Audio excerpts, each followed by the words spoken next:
Hello everyone, my name is Nikki Jem Rivera and I will be your instructor in Purposive Communication. I am very sorry if I cannot meet you synchronously this week since I am currently stuck here in Naga, translating stories from English to Rinconada. Now, for our first topic, we will be talking about communication, principles, processes, and ethics. This topic is very easy for you since this had been already discussed in your senior high school year. So, yeah, it will be just a review. Now, let's start the discussion. Now, you all know that our course description is purposive communication from the root word purpose and communication. Our very first topic will tackle about this communication. Now, I know that you are familiar with what communication is since you've been doing it for quite some time now. Since your very birth, since the time that you cried, it's your way of communicating pain, or I don't know what you felt when you were born, but no matter what it is, it's some form of communication. Now, communication is a process of exchanging verbal and or nonverbal information between two or more people who can be either the speaker or the receiver of the messages.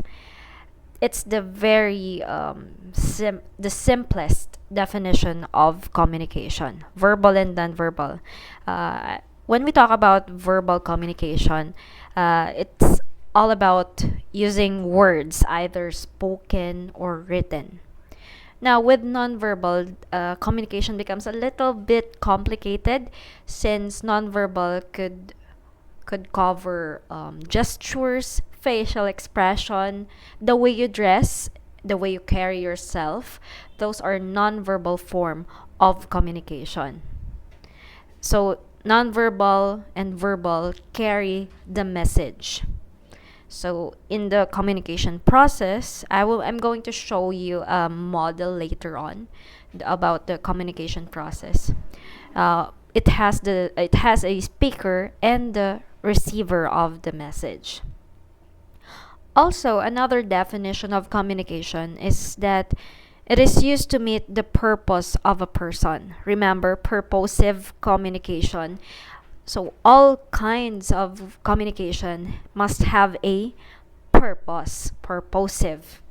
So, in communication, it could have a lot of purpose. It could either be first to inform, second to persuade, or third to entertain. Now, when we inform, it's like what do you call this? Um, Sending a message, an information. That's why it's informing information. So, when you watch the news, it's the purpose of communication there is to inform. It's informing you of the current events in your surroundings. Another is to persuade. When you watch election campaign, those are examples of persuasion. Another is to entertain. When you watch Vice Ganda or any other comedians out there, so what they do is to entertain, and it's in the form of communication. It's one of the many purpose of communication. Now, if you have other definition of communication, you can comment it below to let your other classmates know what the other possible definition of communication. Let's talk about the concepts behind communication. Now, in the first one, we will talk about the forms of communication.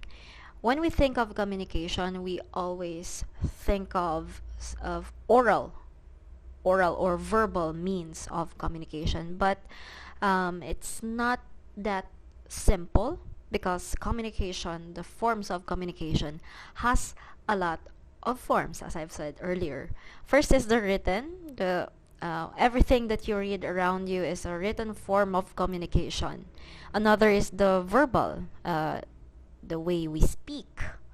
Non-verbal, as I've said earlier, it's the gestures, the way you dress up, the way you carry yourself. Those are examples of non-verbal.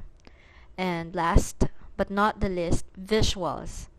When we talk about visuals, it's the pictures, the graphs. Yeah. So yeah, let's define them individually.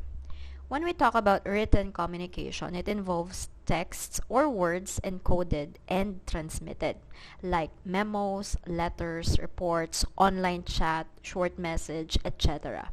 So those are written. From the word itself, it is written. Another is the verbal communication. It involves an exchange of information through face-to-face, audio, and or video call or conferencing lectures, meetings, radio, and television. Now in this kind of lecture, we're doing verbal communication because this is a recorded lecture. Now, if we meet face-to-face virtually via Google Meet, then it's also an example of verbal communication.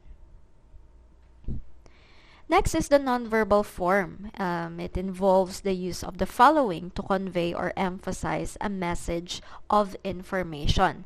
Like the voice, you can identify if the person is angry or sad or nervous by just listening to their voice or looking at their body language.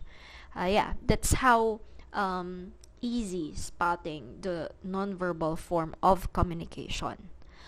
Another is about personal space or distance. Now, when we talk about personal space or distance, it's how close you are to the person you are with. If you're just acquaintances, then probably you might not want to get near them because you're not close, you're not friends. Now, if you're friends, then touching may be comfortable with you. Or if you're with your family, being at a close proximity with them can be something that is very normal or comfortable. Another is personal appearance. The way you carry yourself, the way you dress up is also a form of nonverbal communication. That's why when we apply for a job, we have to be ready, physically, mentally. When we say physically, you have to dress up for that event. You have to look ready because you can actually read a person just by looking at how he or she dress or how he or she carries herself or himself. And last but not the least, we have the visuals, which involves the use of images, graphs, charts, logos, and maps. From the word itself, visuals, it aids our understanding about certain things, like the distribution of something. We can use charts or graphs for that. Also, we have logos, so we can properly identify companies or institutions. And maps also. So yeah, these are examples of visuals. And then let's talk about intended or unintended communication. It's another division or form of communication, which is the intended or unintended, from the word intentional and unintentional. Now, when we talk about intended communication, it refers to planning what and how you communicate your ideas to other people who are older than you or who occupy a higher social or professional position, such as your parents, teachers, and supervisors, among others. An example of an intended communication is whenever you want to talk to your teacher about something, before you go to her office or before you message him or her, you plan first what you have to say in front of her. Now, that's an example of unintended communication. On the other hand, for unintended communication, it happens when you unintentionally send nonverbal messages to people you are communicating with, or when you suddenly make negative remarks out of frustration or anger. So, for example, if you got hurt when your pinky hit the cabinet, then you might say, sorry, you might say, "Ouch." Now, with that expression, it's an example of unintended because it's not intentional. The pain is something which surprised you. So therefore, you created an unintended expression or communication. We all know that although communication is very easy to define, it's quite a complex process because if communication is easy, there will be no war in our world right now.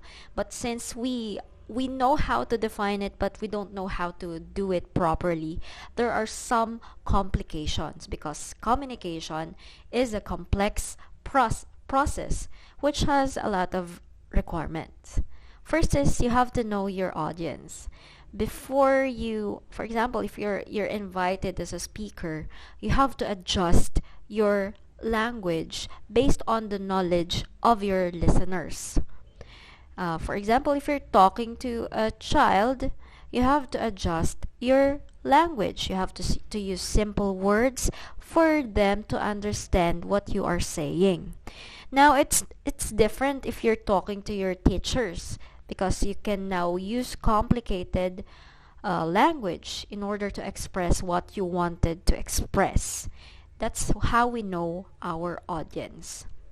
Another is determining your purpose. A while ago, we have discuss the different purpose of communication such as informing, persuading, and entertaining. So those are purposes. Remember that whenever you communicate, you probably ticked off one of the purposes of communication. Another is, of course, identifying the topic. Whatever form of communication you are doing, you have to know what you want to talk about. For example, if you were asked to deliver a speech, the first thing that you will have to do is to identify what you want to talk about in front of your audience. And if you want to express your opinion, if you want to express your thoughts about something, you will always have some objections. That's apparent when you post something on social media because some people might agree with you, some might not. And that's the start of some disagreement, and it becomes very toxic for every one of us who is reading the comment section. So yeah, you have to expect objections because we have different perspectives about different things. Next is establishing credibility with your target audience. Now, when we want to establish credibility, you have the first step that you have to do is to talk about the things that you know of. Now, for example, if you want to deliver a speech about COVID-19, you're not required to be a medical doctor. However, before you talk about a certain topic, you have to be well researched about it. It's not like chismes that you can just pick from the side of the street. You have to research it, thoroughly research it from credible sources. That's how you make a credible speaker. And next, present information clearly and objectively. Now, when you want to deliver a speech, after you identify your topic, you have now to arrange your thoughts. You have to present your information clearly with a specific construct. How are you going to present these ideas to your audience? So yeah, you have to identify how you are going to do it. And then next, the last one is develop a practical, useful way to seek for feedback. So remember, feedback is important because it verifies if your message has been understood or not. It completes the communication process. Cut. Ayun na naman siya. When it comes to communication process, it involves elements like source, message, encoding, channel, decoding, receiver, feedback, context, and barrier. Now, when we talk about the source or the speaker, it is the sender of the message. It is the source of the message. And when we talk about the message, it's the information or ideas from the source or speaker. Now, the process of transferring the message is what we call encoding, and the the means to deliver a message is what we call the channel. Now, the channel could either be through face-to-face conversations, telephone calls, emails, and memos, among others. In our case, I'm using the YouTube channel in delivering my message. Once the message reached to you, or once you receive the message, and when you try to comprehend it, now that's what we call the decoding process. It's the interpretation of the encoded message of the receiver. The receiver is the decoder. Now, when we talk about the feedback, it's the reaction or responses of the receiver to the message from the sender. For example, the teacher is lecturing, and when she asks you, "Did you understand my lesson?" And when the students respond with, "Yes, ma'am," or "No, ma'am," then that's what we call a feedback. It clarifies the communication process, whether the message was received. Next is the context. When we talk about the context, it is the situation or environment in which communication takes place. And I forget to include it here in the slide, the barrier. Now, the barrier is it impedes the communication process. For example, the noise, the signal, or the knowledge of the receiver of the message. It could affect the communication process, which we can identify as a barrier. It bars the smooth flow of communication. Here's a model of communication. It's called the Shannon-Weaver's model of communication. As you can see here, the flow of the message is one way only. The arrow points to the direction of the receiver, and another arrow points back to the sender. Here's another model of communication. It's called the transactional model. As you can see in the arrow, it's the direction is two pointed, meaning the first communicator could be the sender and receiver, and the same goes with the other communicator. Now, the difference between these two models is that the receiver in the Shannon-Weaver's model of communication is inactive. For example, when we communicate through email, it might take a while for the recipient of the message to reply because the receiver is inactive. That's why it will take time for the response or the feedback to happen. Now, if the communicator 1 and communicator 2 is present synchronously, and the two communicators can listen, can hear the the response of the other communicator, then it becomes transactional. The flow of message is back and forth. That's why it's transactional. Yeah, it only means an example of this model is when you talk to someone face to face or synchronously via Google Meet or Zoom. It means that both the communicators are active. Now, for our next discussion, let's talk about the do's and don'ts of proper communication, or what we call the ethics of communication. The first thing that you have to remember when communicating with someone is to uphold your integrity. When we talk about upholding our integrity, we have it's all about being honest. You have to be honest with yourself and with others.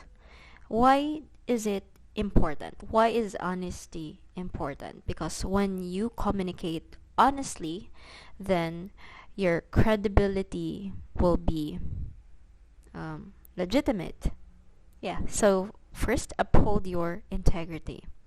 Next is respecting diversity of perspective and privacy. Now, one of the reason why there's miscommunication is that sometimes we insist our point of view without considering the point of view of other people. Now, we all know that we came from different cultural backgrounds, and as a result, we grow up with a diverse perspective about many different things.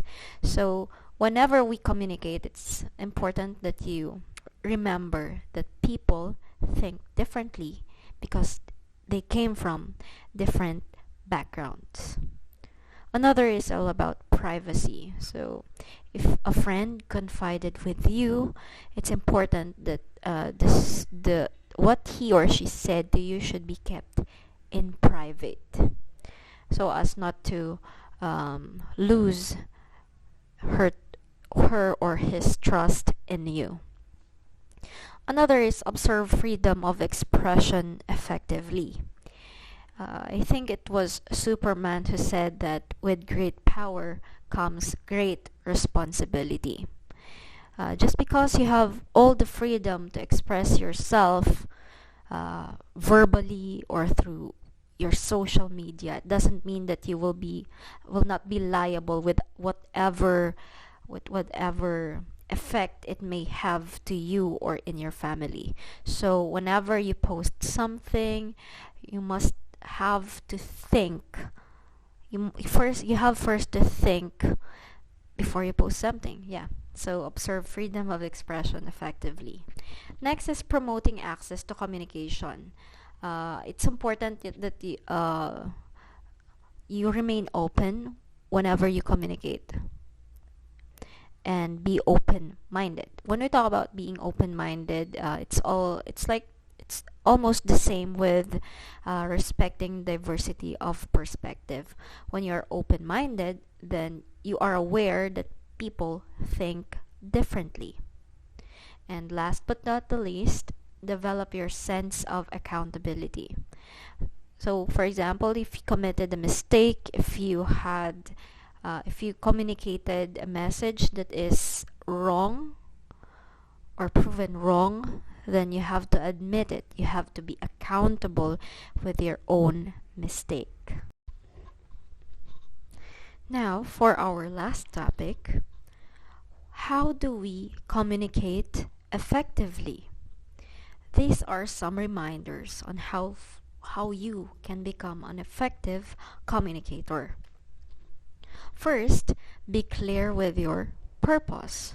So whatever you wanted to say during the communication process, you have to know your goals, your message. You have to practice it so as not to waste the time of the person you want to talk to, especially if it's a formal communication.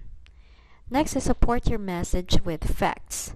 In some cases, like speech, public speaking, you have to be ready.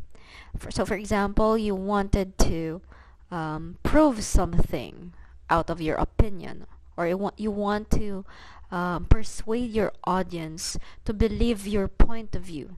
Now, in order to do it, you have to support your message, your point of view, or your perspective with factual details, not just chismes or hearsays. Next is be concise. It means you don't have to beat around the bush. Say what you wanted to say. Just be straight to the point. Next, provide specific information in your feedback. When we say specific information, for example, you are practicing your speaking skills. If you wanted to improve, you have to look for feedback from your friends or your teacher. So an example of a specific feedback is when your teacher said that you have to improve your gestures or you have to smile more. So those are specific information. Next, adjust to the needs, interests, values, and beliefs of your audience. It means you have to know your audience so as you can adjust accordingly. Next, observe communication ethics. When we say communication ethics, I think we've already discussed it in detail. And last but not the least, be your natural self and appear very confident.